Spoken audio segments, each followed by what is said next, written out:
Welcome to A Well Cared For Human, the podcast that tries to convince you that you are 100% normal and an even better than okay example of the human species, despite the fact that sometimes we feel like the craziest, most incapable, or worthless creatures on the face of this planet. I'm Kory, an author, a creative, and the host of the show. Whatever you're bringing to the table today, I hope this episode proves to be a dose of inspiration for you on your quest to become a well-cared-for human. You can find the episode show notes, your free wellness blueprint, and more at awellcaredforhuman.com. And as always, thank you for listening.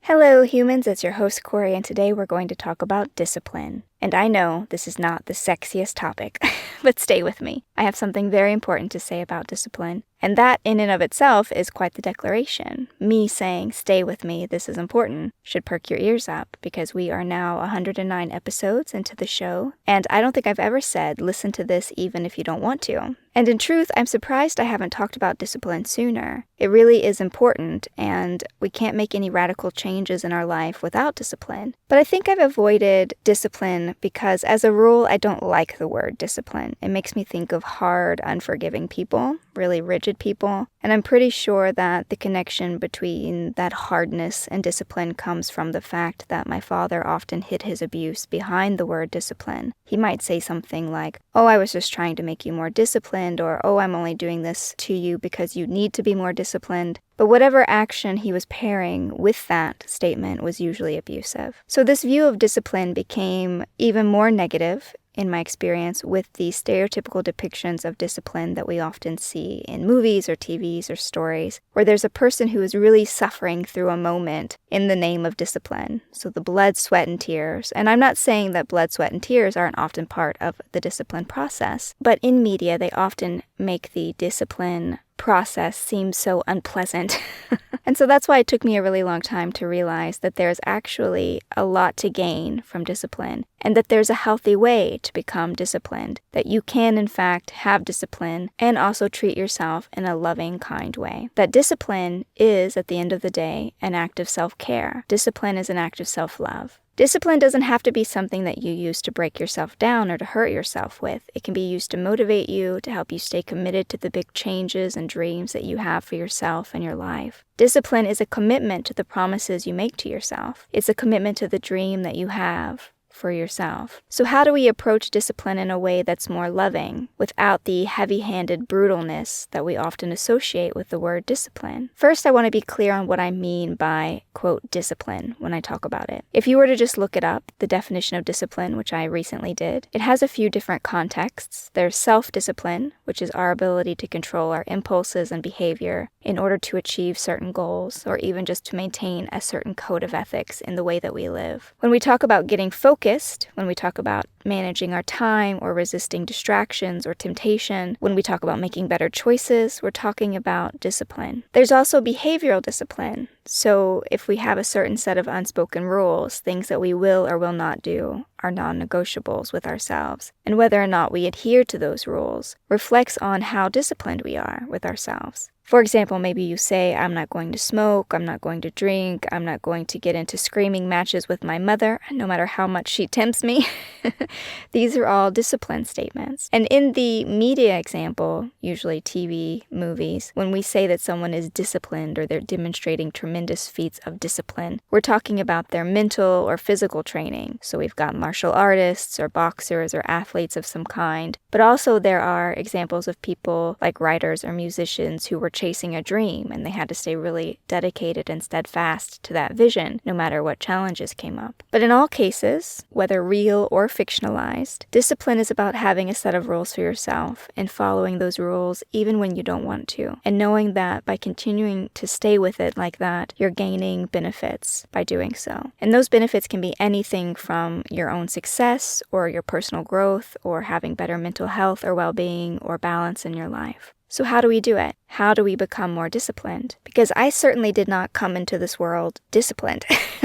In fact, given my negative associations with the word discipline, for a long time I railed against the idea of even being considered a disciplined person because I thought of disciplined as controlling or abusive. I had these negative ideas around it. But this was really to my detriment because discipline teaches us so many valuable skills. Discipline teaches us self-control, our ability to control our impulses, our emotions, our behaviors. It helps us to make more rational decisions, to resist temptations or get off track from our goals, to basically steer away from immediate gratification for more long-term positive results. Discipline teaches us focus and concentration. When we are disciplined, we're learning how to focus our attention and to concentrate on our tasks or our goals in such a way that leads us to be more productive or efficient or effective in our daily lives. Discipline also teaches us time management for the same reason. When we are more focused, when we're more concentrated, we tend to not waste our time. We're better at prioritizing our tasks. We're better at avoiding procrastination. Discipline also teaches us consistency. So discipline is great at showing us that how if we continue to do something consistently over time, it adds up. The efforts compound and we begin to see more reliable effects, more predictable outcomes. And that teaches us trust. Trust in ourselves that if we do something, if we stick with something, we will actually get the results that we want. And trust in ourselves is a big, big thing. So your ability to trust yourself, to trust in your ability to make changes, for example, that's a big deal. That's a big benefit of being disciplined. Discipline also teaches us resilience. So when we use discipline in the name of resilience, we're developing our ability to persevere even when we're in challenging situations or difficult situations, when we are encountering failure. We are learning how to bounce back from that, how to stay committed to our goals even when things are hard, and to continue pushing through. It also teaches us a sense of responsibility. So having a sense of my actions, my decisions, the things I take on or I refuse, that has an effect on my life and my relationships. And it makes us feel more committed to making better choices, not just for our own well-being, but for the well-being of the people we care about. And all of this is on top of the more concrete results of being disciplined. So when we're more disciplined, we're more likely to achieve our goals, to see actual progress in our results. It also teaches us the structure and motivation and persistence we need to make those dreams come true, to get those outcomes that we're looking for. Discipline encourages us to continuously be learning, continuously be growing, continuously being reflective of ourselves and our abilities. It also encourages healthy habits. So when we are practicing discipline, we are usually also being healthier, either in our habits or our routines. Maybe we're exercising more or eating better. Maybe we're resting more. Maybe we're doing more mindfulness. For me, I have to use a lot of discipline when it comes to meditation because it's just not something I immediately want to do. I always deprioritize it in the day and then I have to be like, no, come on, you got to do this. It teaches us to care about our well-being and to remain committed to it and to continue to show up and invest that time and effort into it. And it empowers us because when we start seeing those results of our discipline, then we start to realize that all of those positive changes, all of that effort we put in, every choice that we made, it's really adding up to something, and it makes us feel like we're more in control of our lives, that we have more power over our lives, and that we have the ability and the strength to do what we need to do, that we can make something happen for ourselves, that power is in our hands. So there's a lot of really positive aspects to being a disciplined person. But for me, that first step was overcoming my negative perception of discipline, realizing that, okay, maybe what my abusive father was doing was not actually discipline. And once I realized that I can benefit from discipline, and it does not have to be the kind of discipline that he was peddling, then I was able to see more progress. Then I was starting to understand that, it isn't that discipline is this rigid, horrible, terrible thing. It's just the way that he was using it. He was doing it in this very heavy-handed way. And that's what turned me off to this concept of being disciplined or working on discipline myself. But there might be many other reasons why you yourself resist the idea of discipline. It could be because of a difficult background like mine, with a highly disciplinary parent or caregiver that made you feel like, oh, this is terrible, this is awful, and you just resist any kind of structure at all. It could be that. It could be that you've had negative past experiences with somebody criticizing you, or maybe you failed at something once or twice or 100 times like we all have. And maybe you feel discouraged now about your ability to be disciplined, to stick with it. Or maybe you have a lack of support in your life, and that makes it hard to stay motivated, to stay committed to building that self-discipline over and over again. There just might be a lot of fear involved, fear that you're going to fail again, or fear that someone's going to criticize you or be unkind. And that fear or those bad experiences make it hard for us to commit to pursuing discipline or investing in our discipline. So all of that's important to look at and to be aware of. So having a little reflection as to why you might be against the idea of discipline would be helpful. But there's a lot of other reasons why people do it as well. So some people, they just prefer to be in their comfort zones. They don't like challenges. They don't like discomfort. I don't know any of us who like discomfort, but it can be uncomfortable to make changes or to try to apply discipline to your life, to use that effort required to change our habits or to change our behaviors. It's much easier to pursue instant gratification. And our society is really great about promoting instant gratification. They want to give us that immediate reward, that immediate pleasure. There's a lot of immediate results of things, like get it now, have it now. And so it can be really hard to use discipline to get a bigger payoff later, to actually wait long enough to get the bigger payout. That can be really uncomfortable and terrible for people, and they would rather just stay in the realm of instant gratification, even though they would get something bigger and better if they were able to hold off for a little bit longer. There's the fear of failure that I mentioned about making mistakes, or in my case, even feeling like I was proving my father right. So anytime that I would try to do something, I would try to be better at something, and I would fail or I would hit a challenge or a setback, I felt like he was in my ear telling me, see, I told you. Like, I told you you're not a disciplined person. I told you that you would never be good enough. And so it felt like I was proving him right, which made it really hard for me to stay committed to discipline for a long time. So if you don't have a lot of confidence in your ability to make changes or achieve your goals, if you have low confidence in other capacities about changing your behaviors or your habits, it might be really hard to stick with it. Or it might just be more simple than that. It could be that you have a lack of clarity about what your goals even are. Like, what are you wanting to be disciplined for? That might not be crystal clear to you. You may not even know what the big payoff that you'd be willing to hold out for is. So, like, why would you put yourself through something if you're like, I don't even know what it is that I want? So that lack of clarity, that lack of purpose or direction can make it hard to commit to a more disciplined, let's say, lifestyle if you can't clearly envision that for yourself. And in addition to some of the negative beliefs you might come into the equation with, like what I was mentioning, where I had these kind of perceptions about the word disciplined and who was disciplined and who wasn't disciplined. So there are all these negative beliefs around your own abilities, around your worthiness, around your ability to make changes. It might actually be external factors in the equation too, not just these negative internal mindset issues. It could be simply that your space or your life has too many distractions. It has too many competing priorities. There's too much going on in your family unit or in your work or in your personal life for you to focus on what you need to do to be disciplined. The environment for your self-discipline might just be really working against you, and so it might be too hard to do it. Or you might have a lack of accountability, so no one around you can support you. There's no support system in place, nothing to help you stay motivated or accountable for maintaining that discipline. And all of this can just be very overwhelming. It might sometimes just come down to overwhelm, like this is too much.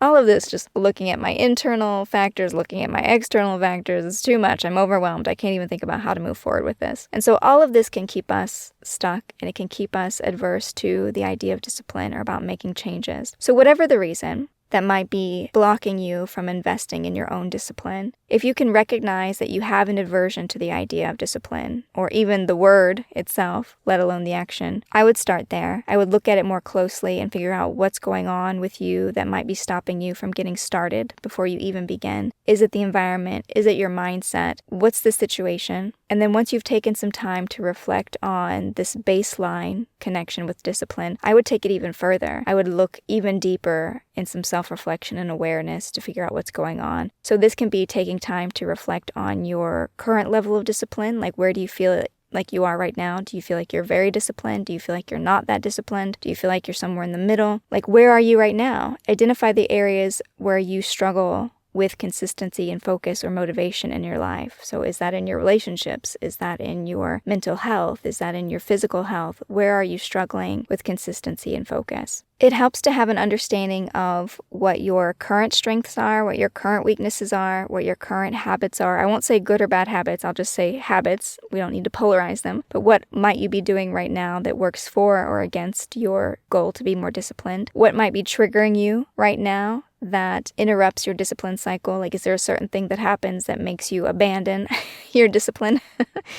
Like, what's going on with you? And all this requires self-reflection, so we can always do this through journaling, or we can do this through meditation, but we are just looking at our personal history with discipline and also taking an assessment of where we are now. And once you have a clear sense of what's going on with you now in the present moment, and also maybe the past that led up to the present moment, then you can start thinking about the future. And you can set goals for yourself. You can set very specific, achievable goals that line up with your long-term vision for yourself, for your life. What is it that you want for yourself more than anything? What is it that if I came up to you and I said, I have $1 billion, we can change your life however you want. What do you want to do? What do you want to make happen? What is that? What does that look like for you? What are those components of this perfect life that you're imagining for yourself? Like, is it great relationships? Is it a happy family? Is it not worrying about money anymore? Is it you working on something you're passionate about? Is it having great health? What is it? What are these things that you hope that you achieve one day, that you wish were a part of your life now? And so whatever those are, that's your goal. Those are your goals for your future self. And then what I try to do is I turn that into a plan. And we can also call this a promise. So what I did is I wrote a letter to myself, and it's going to sound cheesy to some of you, I'm sure, but stay with me. I wrote a letter to myself, to my future self, and I basically outlined to her the kind of life I was going to build for her. Like, in the future, I want you to have this, this, and this, and this. So it was basically a structured plan for the things I was going to try to materialize in my life. A loving marriage, good, healthy friendships, good, healthy relationships, work that I loved doing, freedom in my days, X, Y, and Z, whatever it is that I thought was important to me at the time. I made a promise to myself. I wrote that letter. And so then I identified from that what the goals were. And once I identified what the goals were, I prioritized what I thought was most important most quickly. Like, for example, I thought having good, loving people in my life was the most immediate priority, because you can go farther if you feel loved and supported. And I mean, that's my opinion. Maybe that's not your number one priority. My opinion is that I thought I would go farther if I had loving, compassionate people in my life. So that's what I started working on first. But whatever you think your priorities are, you would prioritize them based on importance or urgency and list them out that way. And then I went about breaking it down into smaller, more manageable tasks, because a lot of my goals, a loving marriage, for example, that's a big goal. You got to find a person. You got to like a person. You got to be in a relationship. You got to hope that it works out. You know, there's so many things going on to that. You can't just say, get into a loving marriage and then leave it at that. There's about 100 steps that go into that. And so then I had to break it down smaller and smaller and smaller. So first step was imagine the kind of person I want to date. 2, create an account on a dating site. Something like that, like really small baby steps, and then try to break it down even smaller if you can. In discipline, we often get the example of the athletes, right? The athletes who are doing these amazing things with their body. They didn't walk into a gym and pick up a 100-pound dumbbell and just start pumping iron with it, right? That did not happen.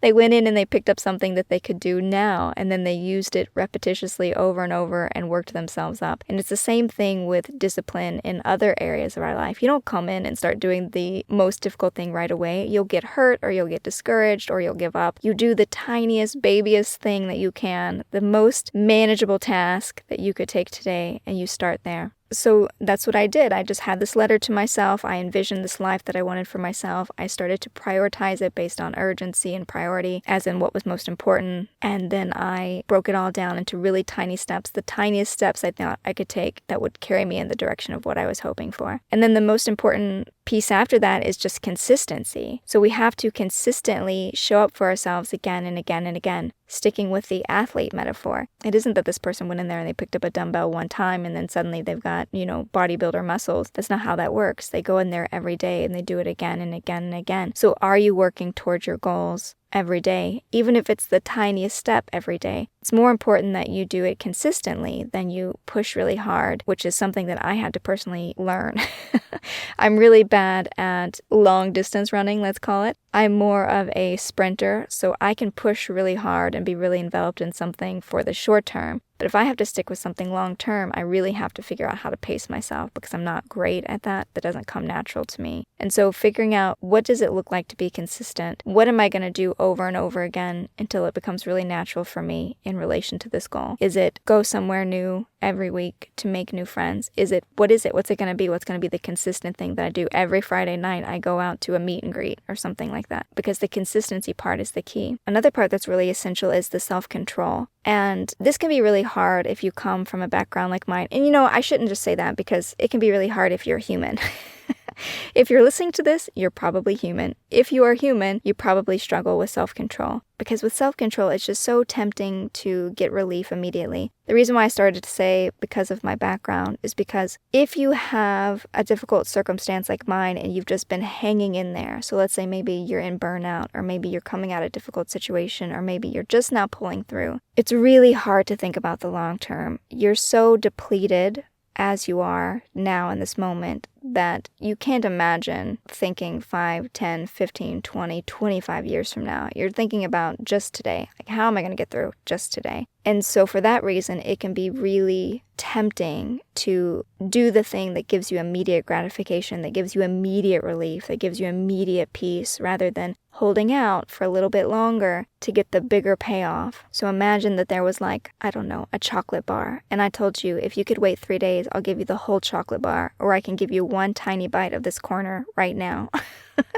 When we're tired and we're exhausted, we just want the tiny bite right now. We do not want to wait 3 days to get the whole bar. But the reality is that a lot of the bigger things that we want to achieve in life, we have to wait for them. We don't get them immediately. And so if we're not comfortable sitting with ourselves, or if we're too tired, or we're too impatient to sit with the difficult feelings long enough to get the bigger payoff, it can be really hard. But discipline teaches us that. It teaches us self-control when we have to continually show up and challenge ourselves and say yes to something and do it over and over, even when we don't want to. Go and meet people because we want to make new friends, because we want to make new connections, even when we don't feel like going out. We want to do this even when we don't feel like going to the gym, or we're going to make a healthy meal, even though we would rather order a pizza than stand over the stove. Whatever it is, when we continue to do it, regardless, that's when we're getting those bigger payoffs, and it compounds over time. But it can be really hard to convince yourself of that when you're in the moment and you're exhausted. But self-discipline, or discipline just in general, it does teach us to take better care of ourselves physically, mentally, getting enough rest, nutrition, exercise, stress management. It teaches us to prioritize our own well-being, to prioritize our own goals, to continue to invest in them, and to continue to show up for ourselves even when we don't feel like it. But at the end of the day, self-discipline is an act of love. You make a promise to your future self. Maybe that promise is, I'm going to heal from this. Maybe that promise is, I'm going to get better, I'm going to get stronger, I'm going to become happier. And all of that is you being disciplined as your present self by keeping the promises that you're making to your future self. So these are promises that you make to you, and discipline is you honoring those promises. And it's a big deal. You can hold that vision, you can hold that dream for yourself, you can keep moving yourself toward it, and you can do it as lovingly as possible. That's the big thing. That's the big difference between the way my father did it, very heavy-handed, very negative, very cruelly, or you can do it very lovingly, like, I care so much about you and I want you to succeed and I want you to be happy that I'm going to continue to show up for you. Speak to yourself positively, cheer yourself on, focus on your wins, not your losses. You can be disciplined and be your own biggest fan.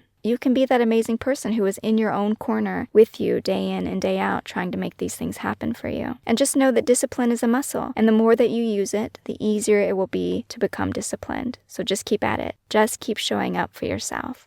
And that's it for today, dear human. As always, I hope you found this episode useful. And if you would like to write into the show today and ask for my thoughts on something that you're dealing with, I would love to hear from you through any of my social media or through email, Kory@KoryMstrom.com. Otherwise, I will be back next week with another episode of A Well Cared For Human. And until then, please take good care of you.